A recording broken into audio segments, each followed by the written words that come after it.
고린도전서 12장 21절에서 31절까지입니다. 네, 우리 천천히 한 목소리로 같이 한번 읽도록 하겠습니다. 시작. 눈이 손더러 내가 너를 쓸 데가 없다 하거나 또한 머리가 발더러 내가 너를 쓸 데가 없다 하지 못하리라. 그뿐 아니라 더 약하게 보이는 몸의 지체가 도리어 요긴하고 우리가 몸에 덜 귀히 여기는 그것들을 더욱 귀한 것들로 입혀주며 우리의 아름답지 못한 지체는 더욱 아름다운 것을 얻느니라. 그런즉 우리의 아름다운 지체는 그럴 필요가 없느니라. 오직 하나님이 몸을 고르게 하여 부족한 지체에게 귀중함을 더하사 몸 가운데에서 분쟁이 없고 오직 여러 지체가 서로 같이 돌보게 하셨느니라. 만일 한 지체가 고통을 받으면 모든 지체가 함께 고통을 받고 한 지체가 영광을 얻으면 모든 지체가 함께 즐거워하느니라. 너희는 그리스도의 몸이요 지체의 각 부분이라. 하나님이 교회 중에 몇을 세우셨으니 첫째는 사도요, 둘째는 선지자요, 셋째는 교사요, 그 다음은 능력을 행하는 자요, 그 다음은 병 고치는 은사와 서로 돕는 것과 다스리는 것과 각종 방언을 말하는 것이라. 다 사도이겠느냐? 다 선지자이겠느냐? 다 교사이겠느냐? 다 능력을 행하는 자이겠느냐? 다 병 고치는 은사를 가진 자이겠느냐? 다 방언을 말하는 자이겠느냐? 다 통역하는 자이겠느냐? 너희는 더욱 큰 은사를 사모하라. 내가 또한 가장 좋은 길을 너희에게 보이리라. 아멘. 네, 성경을 보시면 각양받은 그 은사대로 교회와 또 성도들을 잘 섬긴 그런 사람들을 우리가 볼 수가 있습니다.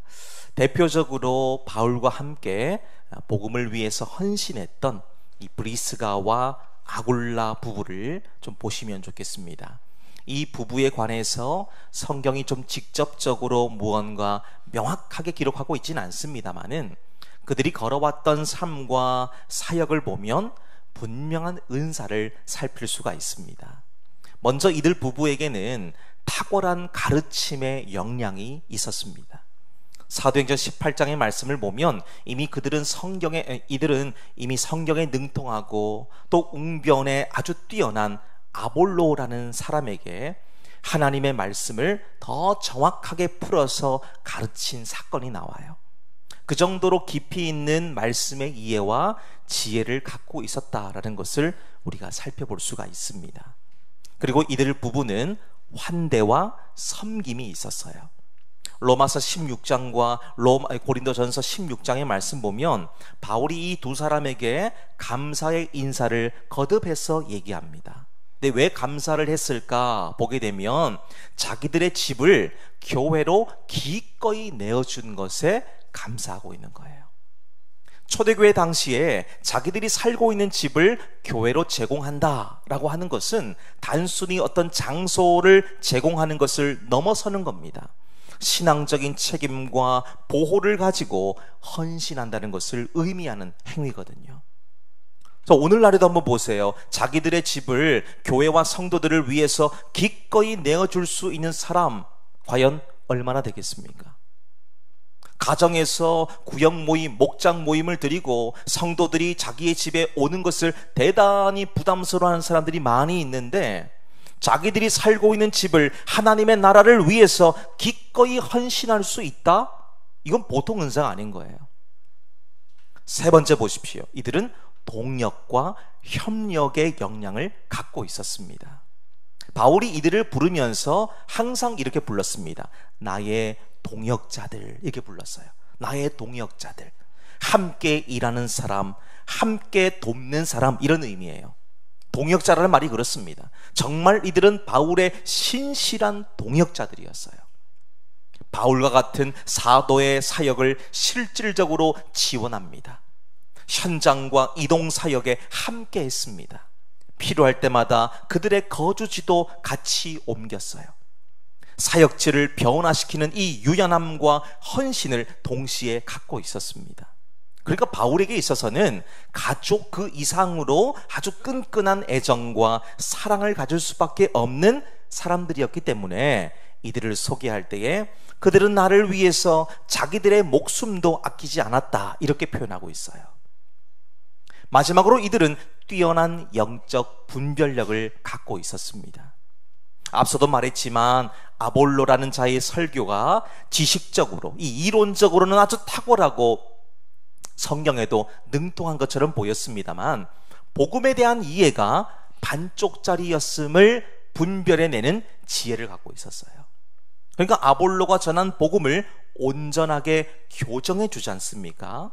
자, 이런 실력을 갖추게 된 것은 이들 부부는 성령의 충만한 은혜를 누리며 살았기 때문이에요. 성령으로 충만한 은혜를 누리며 살아가는 사람은 구원자이신 예수님이 어떤 분이신가를 명확하게 알고 명확하게 전할 수 있습니다. 이런 은사들이 모여져서 자, 이 두 부부는 초대교회에 없어서는 안 되는 사람들이었어요. 교회를 세우고 예수님의 제자를 세워나가는 그 일에 지대한 공헌을 한 사람들인 것을 우리가 볼 수가 있습니다. 자, 여러분, 오늘 우리들도 누군가에게 이런 평가를 받을 수 있는 믿음과 신앙이 되어야 되지 않겠습니까?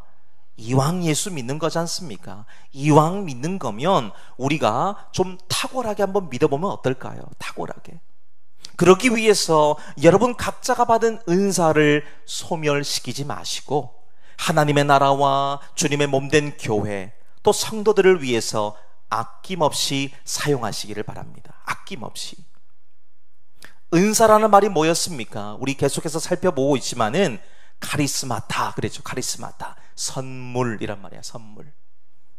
받을 자격이 없는 우리들에게 거저 주시는 하나님의 은혜입니다. 우린 이 은혜를 가지고 맡겨주신 직분과 사역을 잘 감당할 때에 하나님께 영광을 올릴 수가 있습니다. 자, 그런데 고린도 교회 성도들을 한번 보세요. 이들에게 있어서 왜 바울이 계속해서 이 같은 얘기를 하고 있는가, 이걸 보셔야 되지요. 이들은 하나님이 일방적으로 주셨고 또 교회와 성도들을 섬기라고 주신 은사를 가지고 누가 더 탁월하냐, 누가 더 이 높은 위치에 있나, 이거 갖고 첨예한 대립을 하고 있는 거예요. 다른 사람에게 있지 않은 특별한 은사를 가진 사람은 보통의 은사를 가진 사람들을 바라보면서 얕보는 거예요. 하찮게 여기는 겁니다. 자기보다 못한 은사를 가진 자들을 보면서 그냥 우월감을 가지는 거예요. 자기가 뭐라도 된 것처럼. 하나님의 사랑이 상대방보다 자기에게 더 크다는 것을 자랑하는 겁니다. 그러니까 은사를 몰라도 얼마나 모르고 있는 겁니까? 은사가 그렇게 자기를 자랑하고 뽐내라고 주신 것입니까? 아닙니다. 철저하게 섬김과 충성의 재료입니다. 재료. 그리고 그렇게 할 수 있는 도구예요. 그래서 기억할 것이 있습니다. 우리 12절에서부터 14절까지 지난 시간 나누었던 말씀인데요, 저와 여러분은 그리스도 안에서 한 몸이다. 한 몸이다. 이 사실을 잊으면 안 된다는 것이죠. 우리 몸을 한번 보세요. 우리 몸을 얼마나 다양한 특성과 기능을 가진 기관들이 많이 있습니까? 자, 그런데 이 몸을 컨트롤하고 주관하는 메인이 어디입니까? 메인. 머리예요. 머리입니다. 머리가 시키는 대로 손과 발, 눈과 귀, 우리의 오장육부가 신속하고 정확하게 움직이는 거예요. 여기서 명령한 대로 정확하게 그 일을 할 수 있다는 것은 몸의 기능이 지금 정상적인 상태다라는 것을 보여준 것 아닙니까? 근데 문제가 생겨보세요. 문제가 생기면 머리가 시키는 대로 각각의 기능들이 제 능력을 발휘하지 못합니다. 그래서 우리는 이걸 가리켜서 뭐라 그럽니까? 병들었다. 그렇죠. 병들었다. 우리 몸의 다양한 기관과 특성, 그 기능들이 다 제각각이지만 결국 그것들은 독립적이지 않죠. 나라는 한 사람을 이루고 있다는 것을 명확하게 보여주고 있는 겁니다.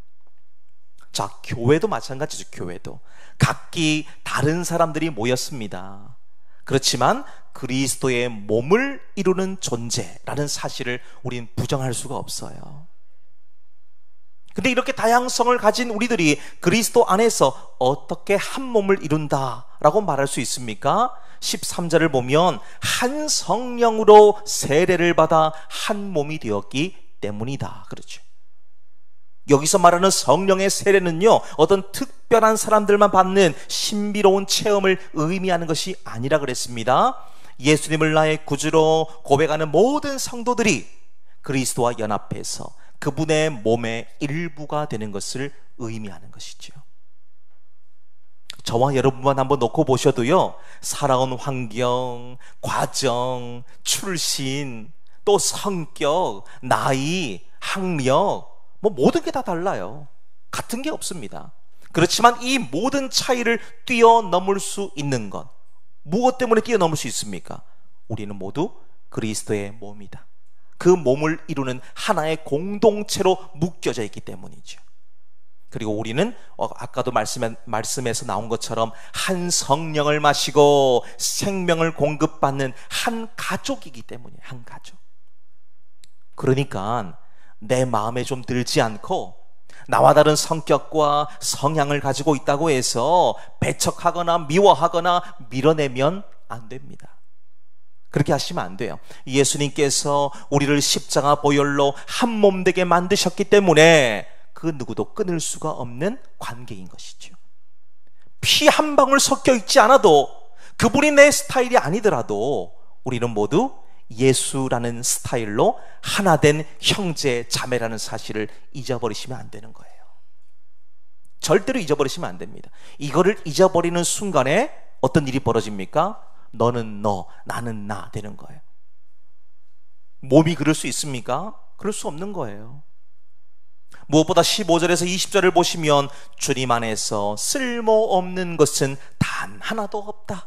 우리 이걸 보셨죠? 다 각각 자기들에게 맡은 역할이 있다는 겁니다. 눈은 무슨 역할을 합니까? 보는 거죠, 보는 거. 입은요, 눈으로 본 것을 잘 말하는 것이죠. 귀는 어떻게 합니까? 그 말한 것을 잘 듣는 것이죠. 교회 안에도 다양성을 갖추고 있어야 된다는 것이죠. 비록 섬김과 헌신의 그 폭과 깊이는 차이가 날 수도 있습니다만은 그 다양함으로 교회는 교회답게 세워져 가는 거예요.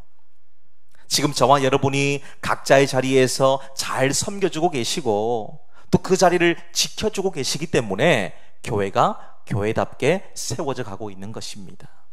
여러분이 가정에서, 직장에서 그 자리에 계시기 때문에 그곳이 든든히 세워져 가는 거예요.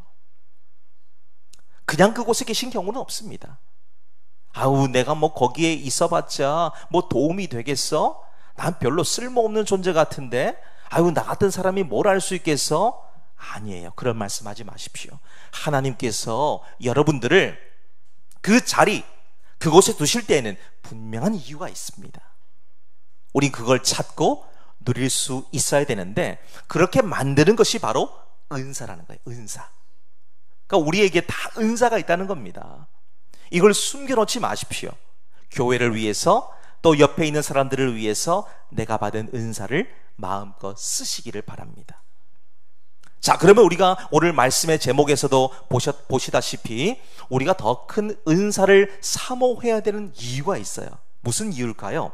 우리는 서로 반드시 필요하기 때문에 그렇습니다. 자, 본문의 말씀 읽어보실까요? 24절에서 26절 그리고 31절의 말씀을 우리 함께 읽도록 하겠습니다. 시작. 우리의 아름다운 지체는 그럴 필요가 없느니라. 오직 하나님이 몸을 고르게 하여 부족한 지체에게 귀중함을 더하사 몸 가운데에서 분쟁이 없고 오직 여러 지체가 서로 같이 돌보게 하셨느니라. 만일 한 지체가 고통을 받으면 모든 지체가 함께 고통을 받고 한 지체가 영광을 얻으면 모든 지체가 함께 즐거워하느니라. 너희는 더욱 큰 은사를 사모하라. 내가 또한 가장 좋은 길을 너희에게 보이리라. 아멘. 자, 바울이 계속해서 몸을 비유로 들고 있습니다. 그러면서 설명을 이어갔죠. 말하는 것을 보십시오. 열등감을 넘어서서 교만함을 가지고 있는 자들을 향해서 경고하고 있습니다. 앞서 우리 읽으셨던 21절 말씀을 새번역 성경으로 보니까요, 그러므로 눈이 손에게 말하기를 너는 내게 쓸데가 없다 할 수가 없고, 머리가 발에게 말하기를 너는 내게 쓸데가 없다 할 수 없습니다 라고 되어져 있어요. 여러분, 너무 당연한 말 아닙니까? 너무 당연한 말이에요. 즉, 눈이 아무리 중요해도 눈 혼자서는 아무것도 잡거나 만들 수 없다는 것이죠. 손의 도움이 절대적으로 필요합니다. 머리가 아무리 똑똑해도요, 발이 없으면 한 걸음도 나아갈 수 없어요. 자, 지금 이 같은 비유를 하고 있는 이유가 뭘까요? 교회 안에서 소위 말해서 내가 없으면 아무것도 안 돼 생각하는 사람들, 내가 중요한 역할을 맡고 있어 이런 생각하는 사람들에게 강력한 메시지를 보내는 거예요. 강력한 메시지. 우리 모두는 서로가 없으면 존재의 이유도 가치도 목적도 없어요. 절대적으로 우리 서로가 필요합니다. 지금 저와 여러분이 없으면, 저는 여러분이 없으면 강단에서 말씀을 이렇게 외칠 존재 이유가 없는 거예요.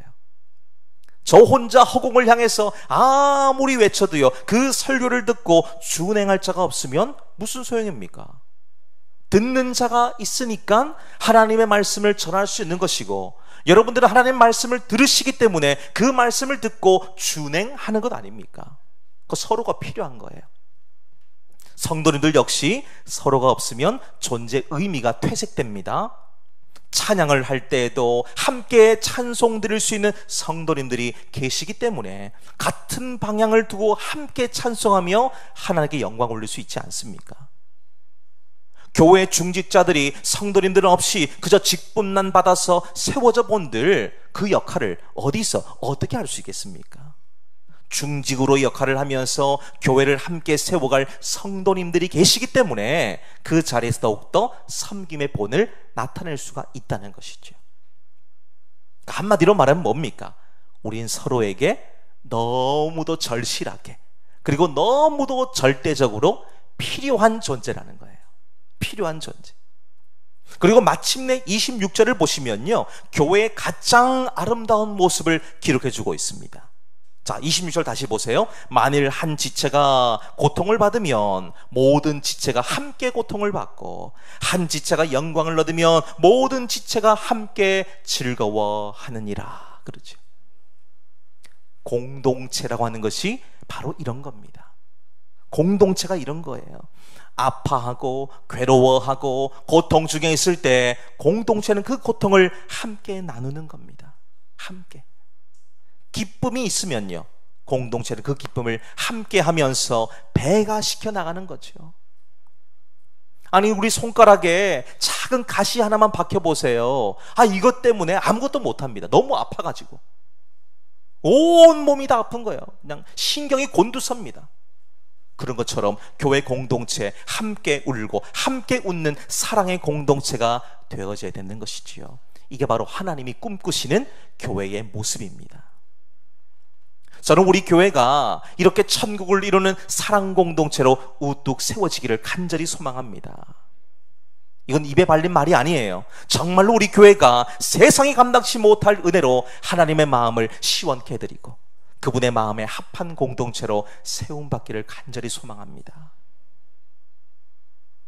그래서 이제 이 모든 가르침을 바탕으로 오늘 설교의 제목이자 12장의 마지막 명령인 31절의 말씀을 한번 보세요. 어떤 명령합니까? 너희는 더욱 큰 은사를 사모하라. 내가 또한 가장 좋은 길을 너희에게 보이리라 그러죠. 여기서 중요한 말은 더욱 큰 은사를 사모하라 이겁니다. 자, 그렇다고 이 말씀을 오해하지 마십시오. 더 큰 은사를 사모하라니까 그럼 은사 중에 큰 은사가 있으면 작은 은사도 있다는 말인가? 그런 말인가 보네. 결국 저 목사도 방언의 은사나 영분별의 은사나 예언의 은사 같은 이런 신비스러운 은사를 구하라는 것을 저렇게 돌려서 말을 하네. 그렇게 생각할 수 있어요. 근데 그런 의미로 드리는 말씀이 아닙니다. 지금 바울이 말하는 더 큰 은사는 남들보다 더 크고 화려하고 강력하고 자랑할 만한 은사를 사모하라는 말 결코 아니에요. 무슨 말이냐? 교회가 한 몸 이루는데 더 유익하고 공동체에 더 많은 덕을 끼칠 수 있는 은사를 사모하라는 거예요. 목적이 분명하죠. 나의 유익이 아닙니다. 공동체의 유익을 위한 거예요. 공동체의 유익을 위해서 더 큰 은혜를 사모하라는 겁니다. 자기 만족과 불순한 의도를 드러내는데 사용되는 은사가 아니라 성도를 섬기고 공동체를 하나 되게 만드는 은사, 이것이 바로 더 큰 은사라는 것이죠. 그래서 바울이 지금 어떤 은사가 더 우월한지 논쟁하고 있는 고린도 교회 성도들에게 모든 은사를 가치 있게 만드는 가장 본질적인 길을 제시하죠. 그리고 더 큰 은사를 추구하는 가장 좋은 길을 보여주겠다고 말하고 있습니다. 이것이 이어지는 13장의 말씀을 보시면 바로 사랑입니다. 사랑. 바로 사랑이에요. 결과적으로 모든 은사는 사랑이라는 동기와 목적 안에서 사용될 때에 더 큰 은사로 될 수 있다는 것이죠. 그래서 지금 바울이 13장 이 사랑을 얘기하고 싶어서 12장에서부터 계속 이어나가는 겁니다. 14장까지 이어지는 거예요. 어떤 은사를 가졌다고 해도 그 안에 사랑이 없으면 전부 시끄러운 소음에 불과하고 아무 유익이 없기 때문입니다. 고린도 교회 지금 보세요. 얼마나 다양한 은사들이 많습니까? 정말 우리가 듣도 보도 못한 은사들도 있을 겁니다. 오늘 말씀에 기록되지 못한 부분들도 있을 거예요. 그 정도로 탁월한 교회였습니다. 그런데 바울이 뭘 지적합니까? 너희들이 그렇게 많은 은사가 있다고 해도 결국 제일 중요한 게 빠지지 않았니? 바로 사랑이야, 사랑. 너희들이 서로 치고받고 싸우고 누구 파 누구를 정죄하고 비난하고 그렇게 하지 마. 이 전부 사랑이 빠져 있는 거지 않니? 사랑으로 하나 돼. 사랑으로 같은 말을 하고 같은 마음을 가지고 같은 뜻을 품어. 바울이 그 얘기를 하고 있지 않습니까? 그래서 세 번째 단락에서 강조하는 더 큰 은사를 사모하라, 이 명령 속에는 더욱더 사랑이 충만해지기를 사모해라, 이 말로 바꿀 수가 있습니다. 사랑하는 성도 여러분, 하나님께서는 저와 여러분이 더 큰 은사를 사모하기를 바라시지요. 그리고 받은 은사를 가지고 나의 유익과 만족, 내 목적을 이루기 위해서 사모하기보다는 그걸 가지고 내가 속한 공동체를 더욱 열정과 열심으로 섬겨나가기를 원하고 계십니다. 그렇다면 질문 드릴게요. 지금 여러분들이 가진 은사는 무엇입니까? 아직 잘 모르시겠습니까? 어렵게 생각하지 마십시오. 내가 하나님과 공동체를 위해서 가장 잘할 수 있는 것, 그게 바로 여러분들이 받은 은사예요. 사람들을 보면서 싱글생글 잘 웃을 수 있으십니까? 그러면 그 미소를 가지고 다른 성도들에게 웃음을 전염시켜 주세요. 웃음 하나가요, 이 분위기를 완전 바꿉니다.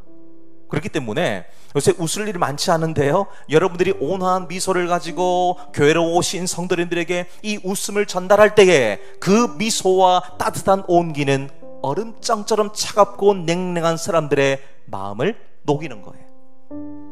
뭐가 저 사람은 즐거울까? 뭐가 저 사람은 좋을까? 나도 한번 물어봐야 되겠다. 나도 저 사람처럼 한번 웃음이 넘쳐보도록 노력해봐야 되겠다. 그러지 않겠습니까? 남의 말에 귀를 기울여주는 경청의 마음이 있습니까? 그러면 힘들어하고 괴로워하는 성도들의 손을 잡아주세요. 그의 상처를 보듬어 주시기를 바랍니다. 그리고 그의 말을 들어주세요. 들어주십시오. 그 경청의 은사가 천기를 낭떠러지에 떨어져서 곧 죽을 것 같은 한 사람을 살릴 수 있는 거예요. 내가 다른 사람들보다 좀 더 나은 물질의 복을 받았습니까? 그렇다면 보이지 않는 곳에서 나보다 약한 자들을 아무도 모르게 섬겨주세요. 드러내지 마시고요, 아무도 모르게 섬겨주세요. 왼손이 하는 일 오른손이 모르게 섬기는 거예요. 사람은 몰라줘도요, 하나님은 그 사랑과 섬김의 긍휼을 다 새겨 넣으셨어요. 갚아주십니다. 다른 사람들보다 몸이 좀 더 튼튼하십니까? 그렇다면 교회 안에 어떤 굳은 일이 있을 때에 기쁨으로 헌신하시기를 바라요. 그 작은 섬김 하나하나가 사랑 안에서 나타나게 될 때에 교회는 그리스도의 몸으로 더 든든하게 세워져 갈 수 있다는 것이지요. 그래서 여러분들에게 한번 제안 드릴게요. 여러분 한 주 동안에 이런 기도를 한번 드려보시면 좋겠습니다. 하나님, 저에게 더 화려한 은사가 아니라 더 뜨거운 사랑의 은사를 주십시오. 또한 이미 제게 주신 이 은사를 통해서 우리 교회 가장 약한 부분을 제가 잘 섬겨나가고 그걸 채워나갈 수 있는 지혜와 용기를 주십시오. 그래서 나를 통해서 우리 교회가 더욱더 사랑과 은혜가 넘치는 생명 공동체가 되게 도와주십시오. 그렇게 기도하시기를 바랍니다. 이 기도가 우리 모두의 기도가 되기를 바라고, 받은 은사를 가지고 우리 교회와 가정, 나아가 내가 있는 그 자리를 더 빛낼 수 있는 은총 임하게 되시기를 주님 이름으로 축복합니다.